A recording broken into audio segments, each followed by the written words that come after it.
তুমি এখনো ঘুমাওনি? আব্বা আমার ঘুম আসছে না। ঘুম আসছে না মধু? আমি তোমাকে ঘুম পাড়িয়ে দিয়েছি। এক দেশে একটা রাজা ছিল। রাজাটা বিশাল শয়তান। না আমি এই গল্প শুনবো না, তুমি আগে বলো আমার মা কোথায় আছে। তুমি এখন ঘুমাও শোনা, আমি তোমাকে পরে সব বলবো। প্রতিদিন তুমি এই কথাই বলো, কোনোদিনও বলো না। আজ তোমাকে বলতেই হবে সবার মা আছে, আমার মা নেই কেন? আচ্ছা ঠিক আছে মধু, আর পরে পরে বলবো না। তুমি যদি ক্লাসে ফার্স্ট হয়ে দেখাইতে পারো তাহলে তোমার মায়ের কথা সব বলবো। তুমি সত্যি বলছো আব্বা? হ্যাঁ সত্যি। আমার শোনা আব্বা। আচ্ছা মধু, তুমি এখন ঘুমাও।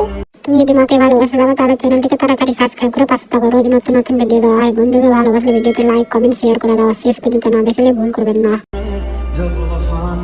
খালা, বুড়ি ঘুম থেকে উঠেছে? যে মেয়ে 8টা ছাড়া ঘুম থেকে ওঠে না, সেই মেয়ে ভোরবেলা উঠে পড়তে বসে পড়েছে। খেতে বলছে খাচ্ছেও না, শুধু পড়া পড়া। খালা, এভাবে চলতে থাকলে